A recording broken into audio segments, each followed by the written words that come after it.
Bismillah, Assalamualaikum warahmatullahi wabarakatuh. Peserta kelas bekam holistik yang dirahmati oleh Allah. Baik, kita berjumpa kembali dan kali ini akan saya jelaskan terkait dengan bagaimana indikasi dan kontraindikasi terapi bekam pada diagram hukum keseimbangan. Jadi ketika kita memahami indikasi dan kontraindikasi diterapkan di diagram hukum keseimbangan ini, insya Allah akan lebih mudah. Gambarannya itu akan lebih mudah. Contoh indikasi. Maka manfaat-manfaat bekam yang disebabkan karena di atas garis normal ini itulah yang layak dibekam. Jadi di sini misalnya indikasinya, bekam bisa untuk menghilangkan nyeri kepala nyeri kepala yang berat misalnya. Maka semua jenis nyeri kepala yang hebat nyeri kepala yang hebat itu dengan kondisi lidahnya dia merah, otot lidahnya merah, kemudian nadinya itu kuat, stabil, bertenaga, maka nyeri kepala hebat ini itu berarti semua bisa gitu. Jadi indikasi kan berarti manfaat bekam untuk mengatasi nyeri kepala hebat dengan catatan lidahnya merah, tubuh lidahnya merah, selaputnya putih tipis bisa. Misalnya dia tebal tapi kuning juga dia bisa. Nadinya kuat, bertenaga. Kemudian wajahnya terlihat dia ceria, masih penuh semangat. Nah, maka dengan kondisi seperti itu analisanya maka bisa berarti di sini kondisi nyeri kepala hebat yang diikuti dengan kondisi lidah dan nadi yang sesuai tadi, maka layak dibekam. Itu contohnya Kalau dia kolesterol tinggi tapi kondisinya sama, lidahnya masih merah, nadinya itu cukup, bertenaga, baik stabil maupun cepat, besar, itu bisa Asam urat tinggi bisa, Artinya kalau nyeri kepala hebat, kemudian dia ada vertigo, kemudian dia ada pusing misalnya, kemudian ada migrain, itu yang nyeri kepala yang kepala. Dia stroke tapi lidah masih merah, Di situ hipertensi, tensinya tinggi nih, tapi tipenya tipe penuh. Otomatis lidahnya masih merah, nadinya besar, itu kan indikasi yang layak dibekam di situ. Itu yang kepala leher kaku, itu kan indikasi leher kaku kenceng tapi lidahnya itu merah, nadinya cukup, wajahnya juga bisa wajah merah mangar-mangar, kemudian dia masih cerita, gerak-geriknya justru dia hiperaktif misalnya, kemudian gerak-geriknya masih lincah. Itu di sini semua bisa itu, Baik dia kondisi panas lembab, kemudian panas kering, dengan tadi kalau lembab berarti dia selaputnya lebih tebal, kalau kering berarti dia selaputnya sedikit, kemudian agak ada pecah-pecah di situ. Nah itu kan kering kan berarti indikasinya ada peradangan di sana. Tapi kalau dia jenisnya misalnya vertigo, berarti pas tidak dalam kondisi vertigonya sedang terasa, bukan. Biasa vertigo tapi dia sudah tidak terasa vertigonya, berarti kondisinya di atas ini garis normal ini tadi. Lidah masih merah, nadi masih bertenaga, stabil. Nah itu berarti dia masih bisa dibekam. Misalnya nyeri kepala hebat tetapi dia pas tidak nyeri kepalanya, itu bisa. Tapi kalau nyeri kepala hebat, nyeri kepalanya terasa berat, kemudian belum bisa aktivitas, sedang terasa-terasanya, lebih baik jangan dilakukan bekam dulu.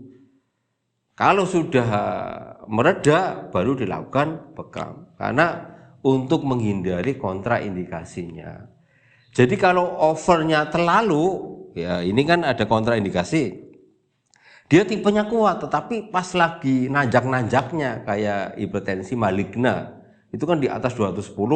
Nah itu kontraindikasi, jangan, nanti bisa kolap, bahkan bisa maut ya, mengalami kematian. Ini di luar, artinya ya kalau kematian memang ya sudah takdirnya Allah, tetapi kalau sedang puncak-puncaknya dia terasa, itu juga kontraindikasi, ya kan.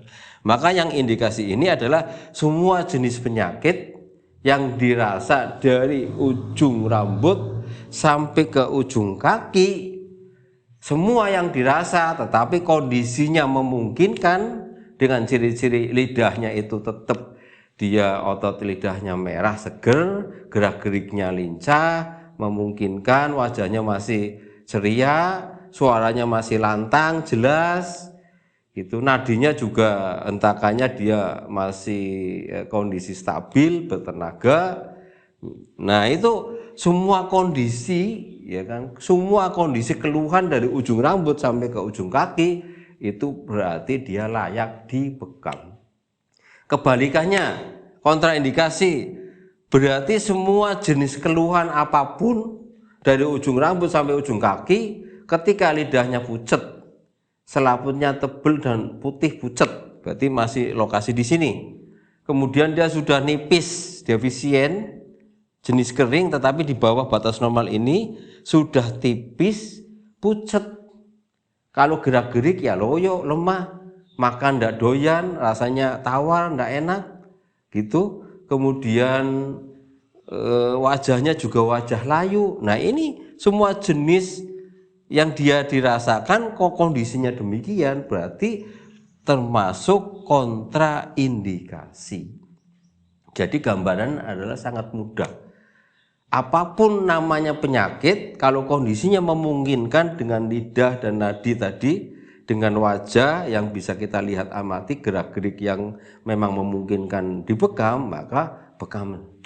Tetapi kalau lawannya, ya maka dia kontraindikasi. Jadi tidak mengarah kepada nama penyakit tersebut, tapi sindrom dasar tubuh dia dengan diagram ini ya, hukum keseimbangan ini.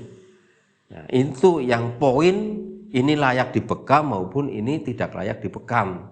Contoh misalnya, wah kakinya itu kaki gajah, kakinya bengkak besar, tetapi lidahnya kok dia masih seger dan dia merah, suara masih lantang, makan masih doyan, nadinya masih mencukupi, boleh dibekam, tapi jangan wilayah kaki gajahnya, kaki bengkaknya atau udimnya, tetapi daerah punggung misalnya. Ada keluhan asam urat, memungkinkan bekam, tapi kalau tidak memungkinkan jangan dibekam. Ini yang maksudnya indikasi dan kontraindikasi. Nah, catatan untuk kontraindikasi ada dua. Satu, kalau dia rasanya berlebihan di atas batas ya, kayak misalnya hipertensi, dia sudah di atas hipertensi berat, berarti maligna ya, hipertensi maligna yang 210 di atas, dan dia sedang terasa dalam kondisi datang nyerinya, sehingga dia juga wah kayak gitu, sedang kayak gitu, dan vertigo sedang muter-muter, ya jangan dibekam, itu karena over. Walaupun lidahnya merah, nadinya besar, jangan, karena pada saat dia keluhan datang dan di ujung dia sedang nyeri-nyerinya, itu enggak boleh. Yang kedua, kontraindikasi karena di bawah standar garis normal, yang loyo-loyo tadi, loyo, lemah, ya, makan kurang nafsu dan seterusnya. Nah itu juga kontraindikasi. Jadi kontraindikasi itu yang over, betul-betul dia di eksesnya itu berlebih dan over, dan yang kurang di garis normal itu kontraindikasi. Apapun jenis penyakitnya, namanya apa itu. Berarti yang indikasinya adalah apapun nama penyakitnya apa saja, terserah, yang penting dia dalam koridor tolak ukurnya adalah lidahnya memungkinkan, nadinya memungkinkan untuk dibekam dengan yang sudah saya jelaskan tadi. Begitu. Jadi kita mau menamakan penyakit apapun ya, kalau dia misalnya kondisi lidah nadi, kemudian gerak-gerik wajah, sennya itu memungkinkan bekam, maka bekam saja.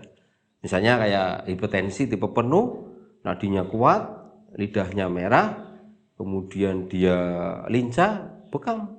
Tapi kalau hipertensi tipe kosong, wajahnya loyo walaupun tensinya tinggi di atas 150, bahkan sampai 200 misalnya, tapi dia nafsu makan kurang, lidahnya pucat, orangnya loyo, ngomong aja udah males misalnya, gerak-geriknya itu ya lemah. Nah itu walaupun dia tensinya tinggi tetapi tidak boleh dibekam. Ini salah satu nama penyakit. Mau nama penyakit apapun masukkan di diagram ini dengan kondisi demikian tadi. Artinya dia memungkinkan berarti indikasi. Kalau tidak memungkinkan berarti kontraindikasi, begitu. Apapun penyakitnya. Apa saja pokoknya.